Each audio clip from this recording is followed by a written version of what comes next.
Ambassador Sarah Iron Lady Chen stood before the crystalline throne of Queen Zixtralopia the Magnificent, self-proclaimed, supreme ruler of the Gax-Thuri Empire and conqueror of 7,000 worlds, also self-proclaimed. The alien queen's iridescent tentacles writhed in what Sarah had learned to recognize as barely contained fury. "You dare present yourself before me after what your species has done?" Queen Zixtralopia's translator rendered her high-pitched squeals into perfectly articulated English, though it couldn't quite mask the underlying tone of indignation. Sarah maintained her diplomatic smile, the same one she'd perfected during her years as Earth's top trade negotiator. "Your Magnificence, I merely wish to discuss the terms of your strategic withdrawal from Earth." The Queen's three eyes blinked in rapid succession, each one a different shade of outrage. "Strategic withdrawal? You mean the humiliating defeat your primitive species somehow managed to inflict upon my invincible armada?" "Oh, was that an invincible armada?" Sarah feigned surprise. "We thought those were just very expensive space fireworks you sent to celebrate first contact." The light show was quite impressive, especially when our defense systems activated. General K. Rax, the Queen's most trusted military advisor, made us sound like a garbage disposal trying to process a metal fork. "How dare you mock our losses? Our most advanced bioweapons, you mean the giant space squids?" Sarah interrupted, examining her manicured nails. "Yes, they were delicious. Have you tried them with garlic butter? Our chefs in Maine got quite creative." The court erupted in gasps and gurgling sounds of horror. Queen Zixtralopia's tentacles turned a sickly shade of green. But our mind control rays," sputtered Minister Blorp. "Yes, that was actually his name. And yes, Sarah had to try very hard not to laugh every time she heard it." "Oh, those," Sarah brightened. "They've been remarkably effective in treating insomnia. We've rebranded them as alien ambience sleep aids. They're selling quite well on Amazon. Your empire should expect a copyright infringement lawsuit, by the way." Queen Zixtralopia rose from her throne, all 12 feet of her quivering with rage. "What about our ultimate weapon? The consciousness scrambler that was supposed to reduce your entire species to drooling idiots?" "We noticed no difference in our Twitter feeds," Sarah shrugged. "Though it did improve some reality TV shows." "This is outrageous." The Queen's translator actually crackled with the volume of her shriek. "We are the most advanced civilization in the galaxy. Our technology is thousands of years ahead of yours. Our military might is unmatched. Our strategic genius is—" "Speaking of strategic genius," Sarah interjected smoothly, pulling out her tablet, "I have some TikTok videos you might want to see. Your invasion plans went viral, especially the interpretive dance versions." The tablet displayed a montage of humans worldwide recreating the alien battle formations through choreographed dances, complete with special effects and catchy background music. Several court members leaned forward despite themselves, and one junior minister could be heard muttering, "That beat is actually quite good. And here's my personal favorite," Sarah continued, switching to another video. "This group turned your quantum torpedo attack into a synchronized swimming routine. The costumes are fantastic. See how they captured the exact shade of your battleships." Queen Zixtralopia slumped back onto her throne, her tentacles drooping. How? How did you defeat our most sophisticated weapons?" "Well, Your Magnificence, you made a few crucial mistakes. First, you announced your invasion by hacking our broadcasting systems to play your dramatic declaration of war, as is traditional." The Queen protested. "Yes, but you used PowerPoint. Nobody takes PowerPoint seriously. Also, your background music was very early 2000s villain. Might I suggest something more contemporary next time?" "Next time," General K. Rax sputtered. "Figure of speech," Sarah smiled sweetly. "Second, you apparently based your understanding of Earth's defenses on our movies. Your historical documents," Minister Blorp insisted. "Independence Day is not a documentary, dear Minister Blorp. Though I must say, your recreation of the White House explosion was remarkably faithful to the original. Our film industry is considering an award." The Queen's translator emitted what could only be described as a groan. "What do you want, Ambassador Chen?" "Oh, just a few small things. First, we'll need you to remove all your remaining forces from our solar system. I don't worry about the ships you left behind. We've repurposed them into rather lovely orbital restaurants. The anti-gravity technology is perfect for unique dining experiences. You turned our state-of-the-art warships into restaurants." "The waiting list is 6 months long," Sarah nodded. "The invasion special is particularly popular. It's a deconstructed dish served on pieces of your actual invasion plans. Very meta. And the Queen's voice had taken on a resigned quality. We'd like to establish a trade agreement. Your technology is impressive, even if your military strategy wasn't.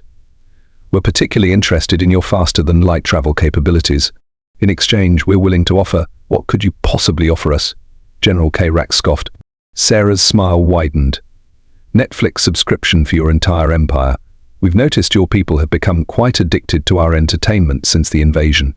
Particularly the reality shows you claimed were beneath your superior intelligence. The court erupted in excited murmurs. One minister could be heard whispering, "But will we finally find out who wins The Bachelor?" And Sarah continued, "Exclusive rights to Earth's meme production for the next 5 years. Our analysis shows your information networks have been overwhelmed with Earth memes since the invasion. Your young people, in particular, seem quite taken with them." Queen Zixtralopia's tentacles twisted in what Sarah had learned was the alien equivalent of a defeated sigh. "The youth these days, very well, Ambassador Chen. We accept your terms. Excellent." Sarah beamed. "Oh, and one more thing, we're hosting an intergalactic food festival next month. Would you be interested in being the guest of honor? We're featuring a special dish called Calamari à l'Invasion Force." The Queen's translator short-circuited with her response, but Sarah was pretty sure she got the message. As she walked out of the court, Sarah couldn't help but chuckle. Who would have thought that humanity's greatest defense would turn out to be their ability to turn anything, even an alien invasion, into entertainment, memes, and profit opportunities? She made a mental note to check on the progress of the Broadway musical Independence Slay, How Earth Got Its Groove Back, before her next diplomatic meeting. Meanwhile, somewhere in the palace, a junior minister was secretly trying to perfect the latest TikTok dance challenge, the invasion sensation. It was, as the humans would say, absolutely out of this world. And somewhere on Earth, a chef was experimenting with a new fusion dish combining traditional alien cuisine with Earth flavors. The working title? First Contact Fetaxine with Invasion Ink Sauce. The secret ingredient? Real alien ink, sourced from the defeated invasion forces' abandoned communication devices. The reviews were, quite literally, otherworldly. The story of Earth's most unconventional victory continued to spread across the galaxy, told through memes, viral videos, and increasingly elaborate restaurant menace. And if any other alien civilizations were considering invading Earth, they had to contend with a new deterrent, the possibility of becoming the next viral sensation, complete with merchandising deals and their own reality show. As for Queen Zixtralopia, last anyone heard, she was secretly binge-watching Earth's cooking shows and considering a career change. After all, if you can't beat them, maybe open a fusion restaurant. 3 weeks after the historic negotiation, Ambassador Sarah Shen found herself back in the alien palace, this time supervising the preparation for the upcoming intergalactic food festival. The palace's grand hall had been transformed into what looked like a cross between a cosmic Food Network set and a diplomatic summit gone deliciously wrong. Queen Zixtralopia, much to everyone's surprise, had taken to her new role as food festival ambassador with unexpected enthusiasm. She had even started wearing what she called a traditional Earth chef's uniform, though someone really needed to tell her that the chef's hat wasn't meant to be worn on each of her tentacles simultaneously. Ambassador Chen. The Queen's voice chirped through her newly upgraded translator, now with built-in auto-tune, a feature no one had asked for but everyone secretly enjoyed. "I've been practicing what your people call throwing shade and spilling the tea. Would you like to observe?" Sarah watched in amazement as the formerly fearsome ruler of the Gaxthuri Empire proceeded to dramatically pour actual tea from a hovering teapot while making sassy comments about General K-Rax's battle strategy playlist, using Final Countdown for our invasion, so last millennium. Meanwhile, Minister Blorp had become an unexpected social media sensation. His cooking show, Blorp's Border Crossing Bites, had gained millions of followers across both Earth and the Empire. His signature move, dramatically yelling Blorp, while adding ingredients, had become a certified meme, complete with merchandise and a mobile game app. "Your Magnificence," Sarah began, trying not to laugh as she watched the Queen attempt to do a TikTok dance, while simultaneously flipping space pancakes with her tentacles, about the festival's opening ceremony. "Oh yes." The Queen's eyes lit up in 3 different colors of excitement. "I've been practicing the Earth custom of roasting. I plan to roast the entire Galactic Council, get it roasting? At a food festival." She looked enormously proud of her wordplay. Perhaps we should focus on the actual food first, Sarah suggested diplomatically. How's the fusion menu coming along? Before the Queen could answer, a commotion erupted from the palace's test kitchen. General K-Rax burst through the doors, covered in what appeared to be glittering purple sauce, his military medals now decorated with pasta. Your Magnificence, he bellowed, we have a situation. The experimental fusion dish we created, the invasion aftermath antipasto, it's achieved sentience. Sarah offered helpfully. Worse, it's become an Instagram influencer. True enough, the dish had somehow gained its own social media following, posting artistic shots of itself with philosophical captions about the nature of interspecies cuisine. It already had more followers than the entire Gax Theory military. Oh, and that's not all, K-Rax continued, now looking slightly hysterical. Remember those Earth children's songs we downloaded for cultural research? They've infected our battle hymns. Our troops can't stop singing Baby Shark during military parades. Queen Zixtralopia waved a tentacle dismissively. That's nothing. Wait until you see what I've done with wheels on the battle cruiser. Just then, Junior Minister Zip Pop, previously in charge of planetary annihilation, now enthusiastically running the palace's Instagram account, rushed in with more news. Your Magnificence, the humans have just announced the launch of a new streaming series, Keeping Up with the Gaxthurians. They want us all to star in it. Sarah watched as the Queen's tentacles did what could only be described as a happy dance. Will I need to learn what a glam squad is? Zixtralopia asked excitedly. Already taken care of, Your Magnificence, Zip Pop replied. Though we're still trying to figure out how to contour a tentacle. The palace had become a bizarre fusion of military headquarters and entertainment production studio. Former war rooms now served as recording studios for various cooking shows, podcast sessions, and what appeared to be an alien version of the Great British Bake Off, working title, The Great Galactic Bake Off, where every technical challenge could end in a black hole. Even the fearsome consciousness scrambler had been repurposed. It now served as the world's most advanced coffee machine, capable of brewing drinks that literally showed you the meaning of life, though the effect only lasted until the caffeine wore off. Ambassador Chen, the Queen said, suddenly serious, or as serious as one could be while wearing 12 chef's hats. I've been thinking, perhaps our invasion wasn't a complete failure after all. Oh, Sarah raised an eyebrow. Indeed, we may not have conquered Earth militarily, but we've achieved something far more interesting, a cultural exchange that's actually entertaining. Besides, she added, her tentacles twirling mischievously, do you know how much we're making from the merchandising rights alone? Sarah couldn't argue with that. The Invasion Collection fashion line, featuring designs inspired by alien battle armor, but made comfortable for everyday wear, had become the hit of Paris Fashion Week. The perfume Yo de Invasion tagline, smell like victory, just not yours, was selling out globally. Although the Queen continued, there is one thing that still bothers me. What's that, Your Magnificence? How do you humans manage to make everything go viral? We had thousands of years of advanced civilization, and the best we could do was a PowerPoint presentation. You turn our invasion into a trending topic in less than 24 hours. Sarah smiled her diplomatic smile. Well, Your Magnificence, perhaps that could be the subject of our next cultural exchange program. Earth 101, How to Break the Internet Without Actually Invading It.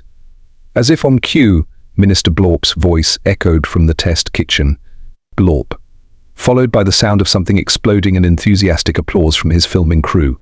The Intergalactic Food Festival was still a week away, but it was already clear that the galaxy would never be the same.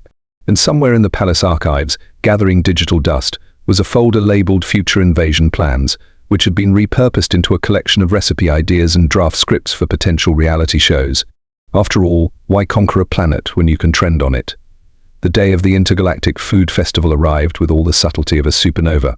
Earth's largest convention center had been transformed into what looked like the love child of a sci-fi convention and a Michelin-starred restaurant having an identity crisis.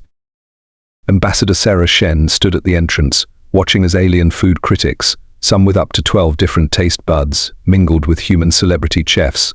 Gordon Ramsay was already engaged in what appeared to be a spirited debate with a gelatinous food critic from the Andromedan cluster about the proper way to insult an undercooked dish across species barriers. Where's the lambda sauce? The alien critic attempted to mimic Ramsay's signature outburst, its blob-like form quivering with practiced indignation. Queen Zixtralopia made her grand entrance riding what she insisted was a traditional Earth vehicle, a bedazzled food truck that hovered 6 feet off the ground. All 12 of her chef's hats had been equipped with tiny LED lights that spelled out Queen of Cuisine in rotating galactic languages. Ambassador Chen, she called out, her auto-tuned translator making her sound like a mix between Siri and a jazz quartet. I've mastered another Earth cooking phrase, bam.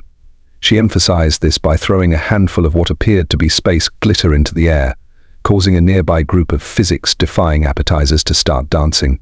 Minister Blorp, now sporting a custom-made apron that read "Kiss the Blorp," was busy setting up his cooking station. His new catchphrase, Blorp ITUP, had become so popular that it was now being used as slang across 3 galaxies. Teenagers everywhere were getting grounded for blorping their rooms instead of cleaning them. Your Magnificence, Sarah approached the Queen, carefully stepping around a levitating sushi roll that was performing what appeared to be interpretive dance. Are you ready for your opening ceremony? Oh yes! The Queen's tentacles wiggled excitedly. I've prepared what you humans call a sick burn for the opening speech. Would you like to hear it? Before Sarah could respond, General K-Rax burst onto the scene, his military uniform now modified to include a chef's apron that read Veteran of Flavor Wars. He looked panicked. Your Magnificence, we have an emergency. The quantum souffle has achieved consciousness and is now demanding voting rights. Again? The Queen sighed, all 3 eyes rolling in different directions. Just give it a TikTok account like we did with the sentient pasta last week. The festival's main stage featured a massive screen displaying live reactions from across the galaxy. The hashtag Galactic Nom Nom was trending on every social media platform, including some that hadn't existed before the invasion. Celebrity chef Guy Fieri had teamed up with a group of alien chefs to create what they called diners, drive-ins, and deep space, featuring impossible-to-pronounce dishes from the far reaches of the galaxy, all somehow covered in cheese and flame-grilled. This right here is what I call Flavor Galaxy, Fieri announced, taking a bite of what appeared to be a burger made from quantum particles. His signature sunglasses instantly turned into kaleidoscopes, and his hair briefly achieved superintelligence. Meanwhile, Junior Minister Zip Pop had become the unlikely star of a new fusion cooking style he called Molecular Gastronomy 2.0, now with actual molecules. His signature dish involved deconstructing atoms to their base components and reassembling them into what he called a quantum taste experience. The Health and Safety Department was still trying to figure out how to regulate a dish that existed in multiple dimensions simultaneously. The festival's competitive cooking segment was in full swing, with teams of human and alien chefs working together to create dishes that challenged both the laws of physics and conventional culinary wisdom.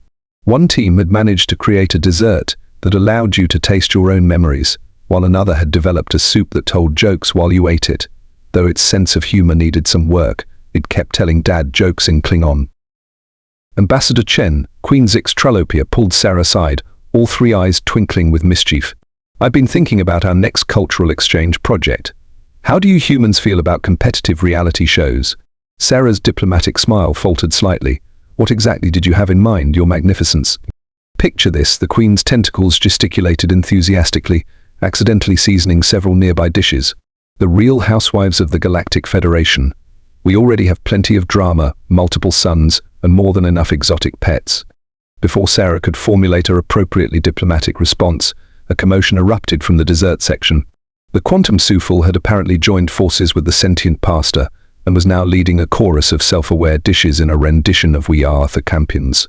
Minister Blorp, seized by the moment, grabbed a spatula like a microphone and joined in, his signature Blorp, providing an unexpectedly catchy beat. The entire festival had turned into an impromptu concert, with floating appetizers as backup dancers and molecular gastronomy providing special effects. General K-Rax, who had finally embraced the chaos, was conducting the performance using a baguette as a baton. His military medals had been replaced with various cooking achievement badges, including one that read, "I survived Earth's MEMS, and all I got was this lousy medal." As Sarah watched the scene unfold, she couldn't help but marvel at how far they'd come. What had started as an invasion had transformed into the galaxy's most entertaining cultural exchange program. The sounds of laughter, music, and the occasional explosion from experimental fusion dishes filled the air. Queen Zixtralopia mused, adjusting her 12 chef's hats thoughtfully. Perhaps this is what the ancient prophecy meant by conquering Earth. Not through weapons, but through prime-time entertainment slots and viral food content. Speaking of content, Sarah replied, have you seen the viewing numbers for your new cooking show, Tentacles Tasties? The Queen's eyes lit up in 3 different shades of pride. Do tell. Let's just say you're more popular than cat videos now. Victory at last, the Queen declared, raising a tentacle triumphantly. Though I still can't believe your cats conquered the internet before we could conquer Earth. Perhaps we should have tried uploading cute invasion videos. 6 months after the legendary food festival, the galaxy had transformed in ways no one could have predicted. The HFY Empire's former war room now served as the galaxy's most popular streaming studio, where Queen Zixtralopia hosted her hit show Keeping Up with the Tentacles. Ratings had skyrocketed after she learned to cry dramatically in 3 different eye colors simultaneously. Ambassador Sarah Chen sat in her new office aboard the International Space Station's Entertainment Division, reviewing the latest developments on her quantum tablet. The headlines scrolled past in multiple languages. Breaking: Minister Blorp's cookbook becomes first title to top bestseller lists. In 7,000 star systems, General K. Rex's military makes go triple platinum. Sentient quantum Sufal announces candidacy for Galactic Senate vote. The biggest news was yet to come. Queen Zixtralopia had called for an emergency broadcast across all networks, including several that hadn't been invented yet. The universe held its breath, those species that breathed anyway. The Queen appeared on screens everywhere, all 12 of her chef's hats now upgraded to include holographic displays showing her greatest cooking moments. Her tentacles were professionally styled, each one a different trending color of the season. My dear subjects, ex-invasion targets, and social media followers, she began, her auto-tuned translator now offering background music options. I have an announcement that will change the course of galactic history. Sarah leaned forward in her chair. Even the station's AI seemed to pay closer attention. After careful consideration and binge-watching every reality show Earth has to offer, I have decided to abdicate my throne. Gasps echoed across the galaxy. Several planets briefly stopped rotating out of shock. But fear not, the Queen continued, her tentacles gesturing dramatically. I'm not retiring. I'm pivoting. The HFY Empire will be rebranded as Zix's Galactic Entertainment Culinary Empire, ZGEES for short, though our marketing team suggests we work on that acronym. Minister Blorp, now sporting a diamond-encrusted chef's hat, could be seen in the background wiping away emotional slime. His latest catchphrase, emotional Blorp, had already become a trending hashtag. Our new mission, the Queen announced, is to spread peace, drama, and excellent cuisine across the universe. Our battleships will be converted into traveling food trucks. Our invasion plans will become shooting schedules. And yes, we're finally launching that dating show, Love is Quantum, Finding Romance Across Dimensions. General K. Rex, who had traded his military stripes for a TV producer's headset, was already calculating potential viewer numbers across multiple realities. But the Queen wasn't finished, and for our grand finale we're opening the galaxy's first combination culinary school and media academy, the Institute of Gastronomic Arts and Dramatic Sciences. Our motto, why invade when you can influence? The announcement was met with thunderous applause across the cosmos. Even the black holes seemed to pulse with approval. Sarah couldn't help but smile as she remembered how it all began. An invasion turned into a cultural revolution, all because humanity had shown that the best way to defeat an advanced alien civilization was to introduce them to social media, reality TV, and fusion cuisine. The former invasion fleet had been repurposed into what was now called the Infinite Food Truck Armada, bringing culinary delights to every corner of the galaxy. The quantum torpedoes had been converted into molecular gastronomy tools, though they occasionally still cause small explosions, now considered a feature rather than a bug. Junior Minister Zip Pop had found his true calling as a social media guru, teaching advanced civilizations the art of creating content that transcended space-time. His workshop, How to Make Your Content Go Viral Across Multiple Dimensions, had a waiting list longer than the Great Wall of China. The sentient dishes from the food festival had formed their own entertainment consortium, producing hit shows like America's Next Top Molecule and MasterChef, Quantum Edition. The Quantum Sufal was currently leading in the polls for Galactic Senate, running on a platform of universal culinary rights. As the broadcast concluded, Queen Zixtralopia, now CEO and executive producer of Ziggy's, added one final note, and remember, darlings, in the grand buffet of life, sometimes the best battle strategy is to simply add more sauce. Blorp ITUP. Sarah closed her tablet and gazed out at Earth below. The planet now sported several orbiting restaurants, each one a converted alien warship, serving everything from traditional Earth cuisine to dishes that existed in quantum superposition until observed. The waiting list was currently longer than the average human lifespan, but as they said in the newly formed Galactic Hospitality Guild, good food is worth waiting several lifetimes for. In the end, humanity hadn't just survived an alien invasion, they'd franchised it. The universe had learned a valuable lesson: never underestimate a species that can turn anything, absolutely anything, into entertainment and profit. And somewhere in the vast expanse of space, a new civilization was watching Earth's broadcasts, taking careful notes, and deciding that perhaps invasion wasn't the best first contact strategy after all. Instead, they began working on their pilot episode pitch, Dancing with the Stars, now with actual stars. The end, or is it? Season 2 coming to all interdimensional streaming platforms next fall. Don't forget to like, subscribe, and activate notifications across all possible timelines. Post-credits scene, Minister Blorp's latest cooking show episode ended with an unexpected twist when his signature Blorp accidentally opened a small wormhole in his kitchen. But that's another story, coming soon to a quantum entertainment device near you. Meanwhile, the Quantum Souffle's campaign slogan, "Make the Galaxy Taste Great Again," was gaining unexpected support, particularly among the younger demographics who appreciated its revolutionary stance on molecular gastronomy rights. And Queen Zixtralopia, she was last seen pitching a new show concept, The Real Housewives of the Event Horizon. The black holes were reportedly very interested,